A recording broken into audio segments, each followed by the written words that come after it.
সবে 2 দিন হয়েছে বাপের বাড়িতে এসেছি। পাপাইয়ের বাবার নাকি পাপাইকে ছেড়ে ফাঁকা ফাঁকা লাগছে, তাই উনি আমাদেরকে নিতে চলে এসেছে। আর উনি নিজেও থাকতে পারবে না, কারণ ওনার কিছু কাজ আছে, তাই আমরা আজকে বাড়িতে চলে যাব। বাবা বলছিল সকালে তাড়াতাড়ি রান্না করে খেয়ে দিয়ে বেরোতে, কিন্তু আমি বললাম না, দেরি হয়ে যাবে, আর যেহেতু মটরটাও ভেজানো আছে। মা বলছিল মা বানাবে ঘুগনিটা, কিন্তু আমি বললাম যে না, আমি বানাবো, কারণ এটা বানাতে আমার খুবই ভালো লাগে, কারণ এটা খুবই সহজ। বোনকে বলেছিলাম রাতে মটর ভিজিয়ে দিতে, ও মটরগুলো ভিজিয়ে দিয়েছিল, আর রাতে ভিজিয়েছিল বলে বেশ ভালো ভিজেছে মটরগুলো। আগের দিন ভিজিয়ে রাখলে ভালো হয়। এখানে মটরগুলো প্রেসার কুকারে দিয়ে দিয়েছি, সেদ্ধ করে নেব।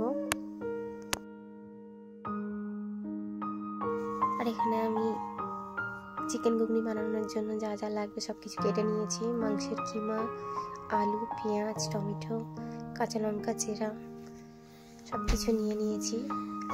কড়াইয়ে তেল গরম হয়ে গেছে, এবার পেঁয়াজ কুচিটা ছেড়ে দিলাম।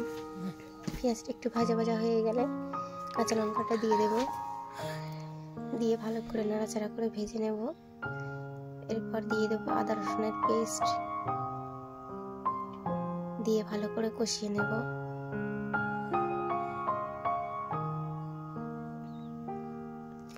কষিয়ে নেওয়া হয়ে গেছে, এবার টমেটো কুচিটা দিয়ে দেব,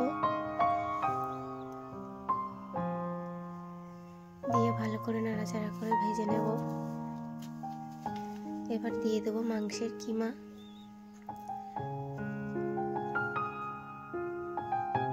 মাংসটাকে ভালো করে কষিয়ে নেব। মাংস থেকে যে জলটা বেরোবে সেটা ভালো করে না তেল ছাড়া পর্যন্ত কষিয়ে নিতে হবে। এবার এর মধ্যে আলুটা দিয়ে দিলাম, দিয়ে ভালো করে কষিয়ে নেব।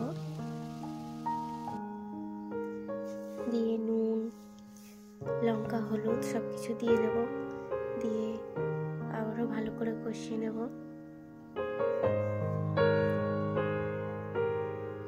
এটা অনেকক্ষণ ধরে একটু কষিয়ে ভেজে নিতে হয় ভালো করে, না হলে মাংসের কাঁচা গন্ধটা থেকে যায়। তাই সবকিছু আমি ভালো করে কষিয়ে নিচ্ছি।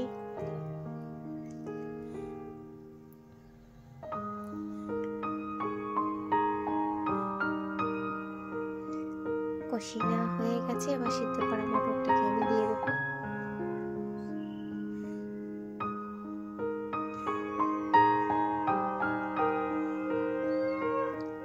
এটা বানানো খুবই সিম্পল আর খুবই ইজি, খেতে খুবই সুন্দর লাগে।